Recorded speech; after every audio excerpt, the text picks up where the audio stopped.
Recevoir Mahmoud Abbas en grande pompe, c'est beau et c'est bien. Le problème, c'est quand celui qui reçoit est plus proche des pompes funèbres. C'est que maintenant, la question qui se pose, c'est même pas l'allure ou les festivités. Ça, c'est juste un élément du décor. Mais, on va dire, la position du régime par rapport à la question palestinienne relève-t-elle de quelle position? Est-ce une position politique? Est-ce une position diplomatique? Est-ce une position morale? Eh ben, rien de tout ça. Parce que sur le plan diplomatique, on sait que la diplomatie algérienne est en mort clinique, vraiment absente. L'agenda de Ramtan al-Mamra est vraiment dérisoire. Dérisoire sur le plan des actions et pauvre en termes de relations. C'est aussi aucune implication déjà dans l'entourage, dans le voisinage, comme il est dit souvent. On a entendu récemment dire que dans la question libyenne, l'Algérie avait été sollicitée pour intervenir avant la Turquie et elle n'a même pas daigné répondre au courrier diplomatique. C'est dire qu'il y a une grande carence. Et ce n'est pas moral parce que le régime algérien était légitime et contre-populaire, déjà comme les Mahmoud Abbas de l'entité palestinienne. Votre interlocuteur précédent avait dit qu'il n'a pas incarcéré... Yamina Mgharaoui. Oui. Madame Mgharaoui a dit que Mahmoud Abbas n'a pas tué des Palestiniens. Si, il a tué des Palestiniens résistants et on a pas mal qui sont dans ces geôles. Et donc, la position du régime ne relève pas non plus de la morale parce que le régime ne peut pas offrir ce qu'il n'a pas, c'est-à-dire la légitimité et l'élan populaire. Alors, c'est quoi tout ça? Ce qu'on a vu, ces festivités, ces fêtes foraines pratiquement, ça relève de la fausse prétention, ça relève plutôt du besoin de virilité à défaut de légitimité. C'est ça le régime, il a brûlé des étapes dans la médiocrité, il n'a pas pu, loin déjà de la question nationale, même sur le plan international, il est complètement absent de tous les enjeux, même lorsque ils ont signé, modifié la Constitution pour faire intervenir la France au Sahel, ils lui ont mis un coup dans le dos avec Wagner qui sont plus des milices, bien sûr affiliés à la Russie, milices, un État ne traite pas avec des milices, sauf le régime algérien, c'est dire qu'il est mafieux, et donc, tout ça, pour rattraper tout ça, on va chercher le raccourci. C'est la question palestinienne, ça attise les sentiments, ça fait couler des larmes. On ne va pas la traiter rationnellement selon le besoin de la résistance et selon la question qui est très compliquée, la question palestinienne, ce n'est pas un maigre morceau. Et on va plutôt aller verser des milliards et aller dans les festivités sans résoudre les vrais problèmes. La question palestinienne est une question très sérieuse. Et j'aimerais pas la dénaturer ou la mettre à la marge de la discussion parce que c'est d'elle qu'il s'agisse. Et donc je dirais juste qu'il y a des analogies justement entre le régime sioniste et le régime autoritaire algérien des généraux sécuritaires. C'est que les généraux sécuritaires et la police politique agissent en occupation vis-à-vis de leur population. C'est quoi le trait caractéristique du régime sioniste? C'est qu'il est raciste, qu'il a une colonisation de peuplement, c'est-à-dire effacer une race et s'accaparer du sol. C'est exactement ce qu'a appliqué le régime colonial français en Algérie. Et c'est exactement ce que essaie de continuer le régime militaire parce que depuis le Harak, il a sorti toute sa haine justement vis-à-vis à des composantes territoriales et des composantes ethniques ciblées. Et c'est justement, Moussab, un régime qui dit appeler les factions rivales à se rendre à Alger pour s'y rencontrer et discuter, parler, s'exprimer politiquement, librement, pour pouvoir enfin se réconcilier et voir ensemble vers les mêmes horizons ceux de la libération de la Palestine. Un tel régime peut-il aller vers un tel objectif alors qu'il refuse à ses propres citoyens le droit de se rencontrer, le droit de s'exprimer, le droit de revendiquer leur droit à la liberté, à la dignité, à la démocratie, des citoyens qu'il emprisonne, qu'il fait torturer, qu'il fait, excusez-moi, violer? Est-ce qu'un régime est habilité à de telles attitudes, à de telles initiatives, alors qu'il est en train de tout faire pour séparer les Algériens, les dresser les uns contre les autres. Vous avez vu cette politique d'anti-Kabyle, de zéro Kabyle, de désignation du Kabyle comme étant l'ennemi, l'allié du Mossad. Vous vous rappelez est-ce que ce n'est pas très antinomique tout ça? C'est antinomique sur le plan moral, on va dire, mais sur le plan politique, il peut y avoir ça à condition, c'est d'avoir les bons moyens de le faire. C'est-à-dire quand on est la Russie ou la Chine et qu'on soutienne Bachar al-Assad, mais en même temps on demande la liberté et l'indépendance pour l'Iran, c'est antinomique, mais c'est la Russie qui s'est donné les moyens de cela. Mais quand on est un État militaire, un régime militaire qui a confisqué un pays aussi grand, aussi prometteur que l'Algérie, et qu'on n'arrive même pas à se régénérer, c'est un régime qui n'arrive pas à se régénérer, ni dans sa façade militaire, c'est-à-dire le noyau dur qui gouverne, ni dans sa façade civile, c'est-à-dire les petites vitrines partisanes ou ministérielles ou dans la députation. Il n'a pas les moyens de cela. Donc tout ce qu'il dit, d'autant plus qu'il nous a habitués au mensonge, donc il nous a donné le raccourci très facile, c'est que c'est un État, c'est un régime. Il détruit l'État, mais c'est un régime. Il est en train de mentir, c'est-à-dire il n'a pas les moyens de son discours. Et ça, c'est son extrême faiblesse. Parce qu'on peut avancer des discours contradictoires, mais quand on a la force de l'intervention, ça devient de la rille politique. Mais quand on n'a pas ces moyens, c'est qu'on verse dans le ridicule et dans la supercherie. C'est exactement ce qui arrive, non seulement avec le régime algérien, mais avec tous les régimes arabes. Pour preuve, par exemple, quand il s'agit des Jeux olympiques, des compétitions sportives, on boycotte Israël, on ne va pas aller au duel sportif contre des Israéliens. Mais on ne la boycotte jamais sur le plan financier, sur le plan diplomatique, sur le plan militaire. C'est ça les contradictions.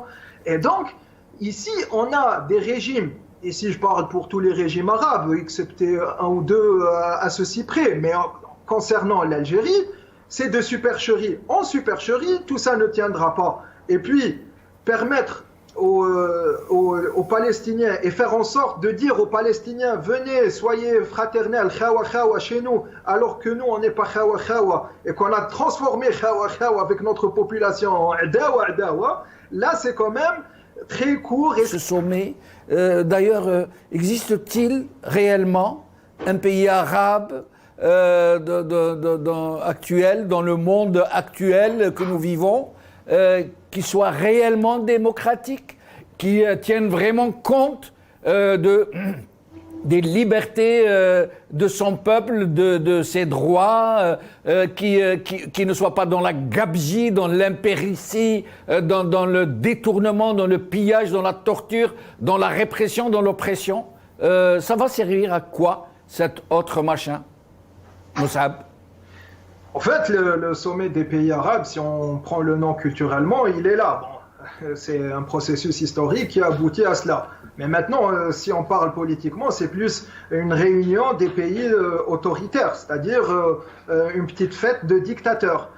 Maintenant, et pourquoi justement c'est une petite réunion de seconde zone ou de dernière classe, j'aurais dit, parce qu'ils n'ont aucune influence sur les événements et le déroulement des crises et des solutions à l'international et des réels dossiers. Parce qu'ils n'influenceront en rien les positions majeures des pays ou des Nations Unies ou du Conseil des sécurités des pays membres, ou même des autres confédérations comme l'ASEAN ou d'autres confédérations. Maintenant, le problème, c'est que pour eux, c'est juste la réunion. D'ailleurs, les images traditionnelles, on les connaît, des petits leaders un peu plus anecdotiques qui vont passer la séance à roupiller au milieu de meubles luxueux. Pas plus, c'est du folklore pur et dur. Et maintenant, c'est que cette région, parce qu'au-delà de arabe et pas arabe et l'ethnicité, c'est le Proche-Orient et l'Afrique du Nord, parce que c'est une seule région. Bien sûr, il y en a qui essayent de dire non, il n'y a pas les Arabes sont eux et nous ne sommes pas Arabes, et ça, mais c'est pas ça. Bon, par la diplomatie et par l'évolution historique, il se trouve que c'est la même région, la région MENA, Middle East, North Africa, donc Moyen-Orient, Afrique du Nord. C'est que depuis les accords appelés Sykes-Picot, en fait, la vraie nomination, c'était comme bon gré, parce que Sykes-Picot n'ont jamais signé d'accord. Cette zone est complètement ligotée. Elle se cherche, et elle est condamnée au sens propre du terme, parce qu'on lui a mis des dictateurs qui sont finalement des ogres sur leur population, mais des petits pions chez les forces occidentales, auprès des forces occidentales, et du coup, ça faussoie tout. Maintenant, est-ce que cette réunion va régler les enjeux stratégiques majeurs?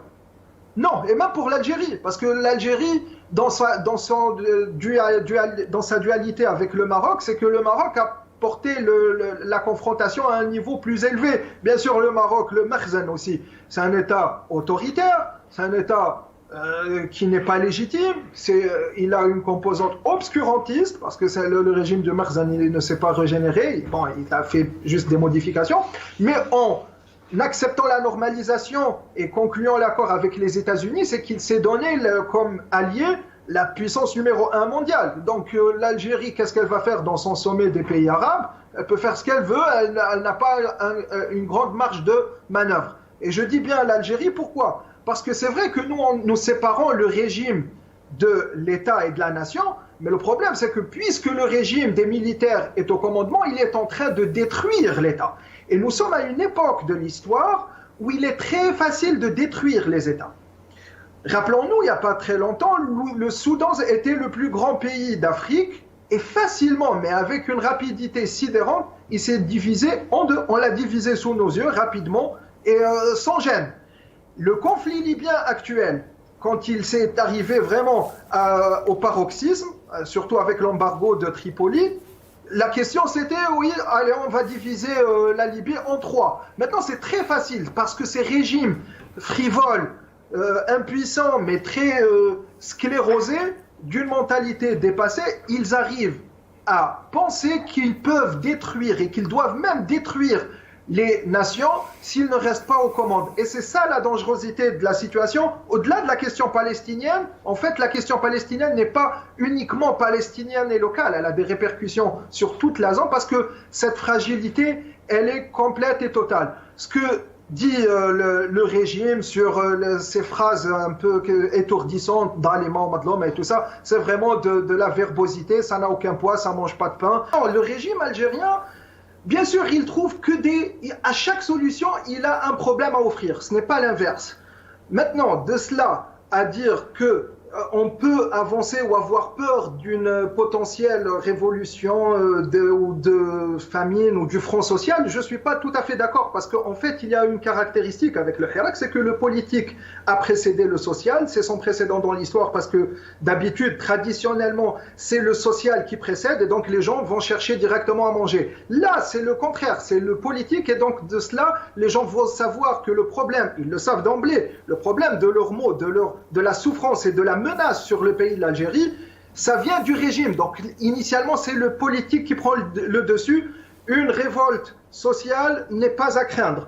Maintenant aussi, le régime, il ne peut pas continuer comme ça parce qu'il n'arrive pas à se régénérer, il n'arrive pas à se masquer. Il a fait tous les processus politiques pour essayer de se voiler, de se cacher derrière les rideaux des civils. Il n'arrive pas. Donc, il faut juste s'armer de patience. Bien sûr, il faut déverrouiller la situation politique à l'intérieur du Hirak. Mais le mot-clé, c'est de faire passer l'intérêt du Hirak avant les petits intérêts, les petits calculs personnels et sectoriels et aller vers des options de substitution.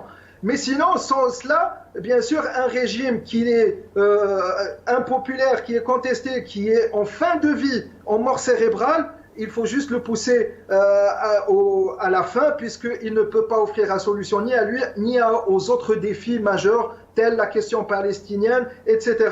Ce régime n'a rien à offrir, il faut juste s'armer de patience et du bon travail, du travail sérieux pour s'en débarrasser et espérer aller vers des jours meilleurs, parce que c'est vrai que le constat est inquiétant, mais il y a toujours une lueur d'espoir dès qu'il y a les bonnes volontés, parce que aussi, nous, avec la question sociale de dépouiller la population de ses richesses, ce régime a encore trahi les lettres de noblesse de nos valeureux martyrs lors de la guerre de libération. L'Algérie devrait être un pays social. Ils viennent d'en terminer. Ils ne l'ont jamais exécuté en tant que projet politique, mais là, ils viennent de l'enterrer définitivement. C'est dire que c'est un régime militaire, de police politique, mais surtout de traître.